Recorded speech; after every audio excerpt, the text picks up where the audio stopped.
Previo a la historia, previo a cualquier materialidad, la lengua, el lenguaje ya tienen o tenían un lugar destacado dentro de las primeras creaciones o dentro de las primeras manifestaciones jerárquicas de un mundo que iba a empezar a construirse. Nosotros al hablar de lengua, de lenguaje, dentro del espectro mitopoyético, dentro del espectro mítico-religioso, debemos entonces acaparar 4 conceptos. Uno es el concepto de cosmos, ¿sí?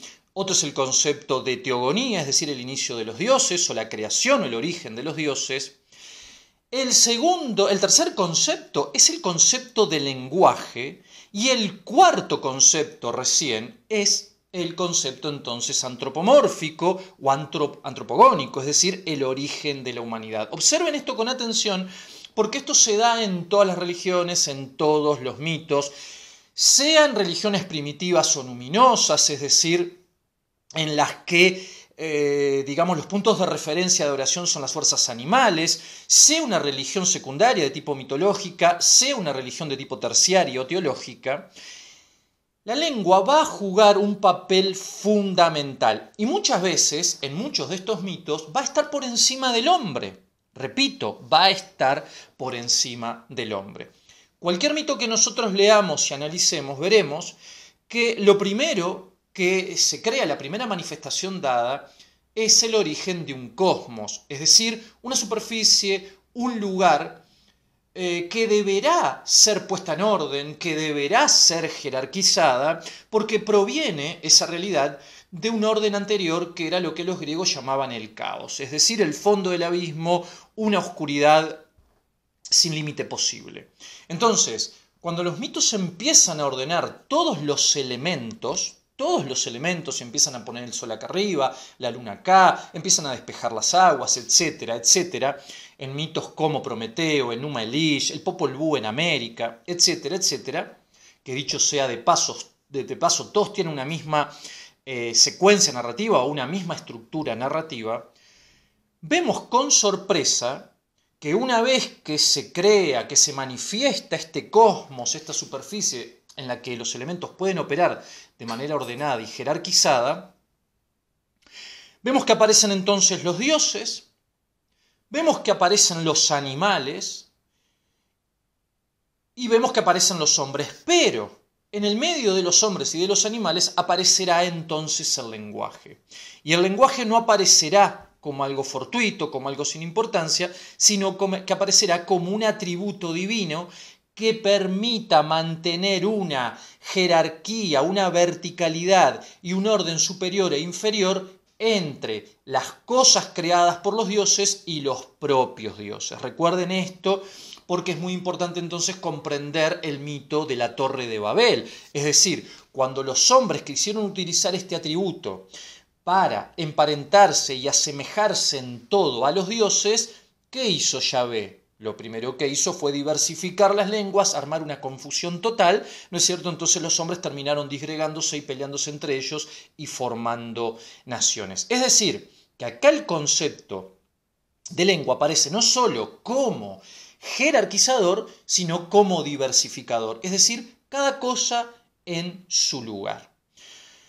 Nosotros nos remitimos a las antiguas escrituras, sean cristianas, judías, sumerias, griegas, etcétera, etcétera. Va a aparecer entonces la lengua como, repito, un atributo entre los dioses, los hombres e incluso los animales en muchos de los mitos como una cuestión de igualdad. De más está decir, por ejemplo, que en mitos como Enuma Elish, Popol Vuh, etcétera, se les da a los animales la posibilidad de hablar para que estos puedan adorar entonces a los dioses, y como los animales no pueden hacer esto, es decir, porque utilizan un lenguaje primario, los dioses castigan a los animales. Este atributo entonces se da directamente a los hombres.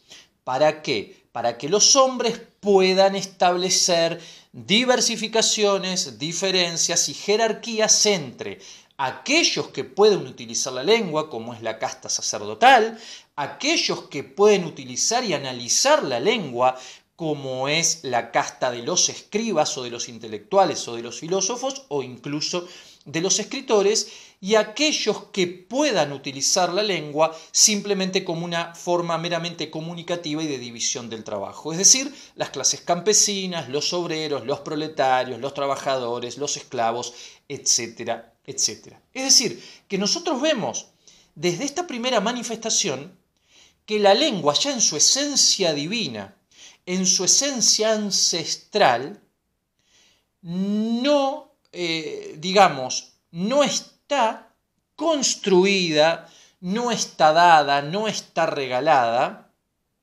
para fomentar la igualdad. Uno me dirá, claro, pero cuando aparecen las sociedades industriales, civilizadas, etcétera, se establecen, tratados jurídicos, sí, obviamente. Se establecen tratados jurídicos que lo que hace es establecer igualdad de derechos ante la ley en un Estado político. Repito, igualdad de derechos ante la ley en un Estado político. Es decir, que el rico, el pobre y el campesino, ante un problema determinado, deberían entonces tener igualdad de derechos y la justicia comportarse de manera ciega. Acá la lengua entonces sí estaría construyendo un discurso, pero meramente judicial. Fuera de eso, quien no accione, quien no trabaje, quien no se mueva, no podrá entonces ser igual a un rey, a un rico, a un burgués, etc. Es decir, yo con solo pensar que tengo plata en un banco, no soy millonario. Es decir, tengo que tener una materialidad que me diga que yo entonces soy millonario y que la lengua pueda dar cuenta de eso, porque la lengua no puede dar cuenta de algo que no existe, la lengua no puede dar cuenta de entidades que no son, ¿sí? Entonces, eso es un caso emblemático, pero repito, la lengua lo que hace en ese caso es solamente en un estado político tipificar que todos somos iguales ante la ley. Fuera de eso, cualquier igualdad metafísica, etcétera, etcétera, etcétera, no corren, ¿no? Muy bien. Esto es entonces a nivel mitopoyético o ancestral lo que tenemos que aprender en torno a la lengua. La lengua ya es vertical y jerarquizada desde el momento en que nos la otorgan los dioses y desde el momento en que es un regalo solamente para nosotros. Y nosotros, con la lengua, podemos a su vez diversificar y jerarquizar quién puede analizarla, ¿sí? ¿Quién puede interpretarla? ¿Quién puede escribirla? ¿Y quién puede enseñarla?